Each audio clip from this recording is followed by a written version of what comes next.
যেহেতু আমি সব মাছ খাই না আর খুব একটা ভালোবাসি না মাছ খেতে, তাই আমি নিজের জন্য আলাদাভাবে মাছ রান্না করি না। মা না মাছ খেতে শিখলে মেয়ে মাছটা খাবে কোথার থেকে, এই বদনাম আমার পিছু ছাড়ছে না। মাছ না খেলে সে আবার কেমন বাঙালি, এইসব কথা আমাকে মিঠাইয়ের বাবার কাছ থেকে শুনতেই হয়, যতই আমি মেয়েকে সবজি ফল খাওয়ানো অভ্যাস করাই না কেন। তাই এবার থেকে পণ করেছি ওই রুই কাতলা ইলিশ চিংড়ি ছাড়াও যেই মাছ পাবো বাড়ির ওপরে সেই মাছই নেব। আজকে পেয়েছি একটু আমুদি মাছ বা বৈরাগী মাছ, এটাকেই কড়কড়ে করে ভেজে নিয়েছি, মাথাটা বাদ দিয়েছি, লবণ হলুদ আর লঙ্কার গুঁড়ো মাখিয়ে সর্ষের তেলে ভেজে নিয়েছি ডালের সাথে খাওয়ার জন্য। বাটি চাপা দিয়ে গরম গরম ভাতটা নেওয়ার পর ওই আমুদি মাছটাই রেখেছি, একটু লেবু রস ছড়িয়ে ডালের সাথে খেতে কিন্তু মন্দ লাগছিল না। এরপর রেখেছি শিম সর্ষে, যেটা সর্ষে আর রসুন আর লঙ্কা বাটা দিয়ে আমি তৈরি করেছি, গোটা গোটা শিমটাই।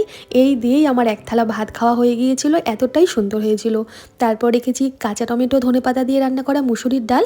সব শেষে রেখেছি শীতের স্পেশাল মটর পনির। এক গ্লাস জলের সাথে আজকের লাঞ্চের থালা কেমন লাগলো জানাবেন। ধন্যবাদ।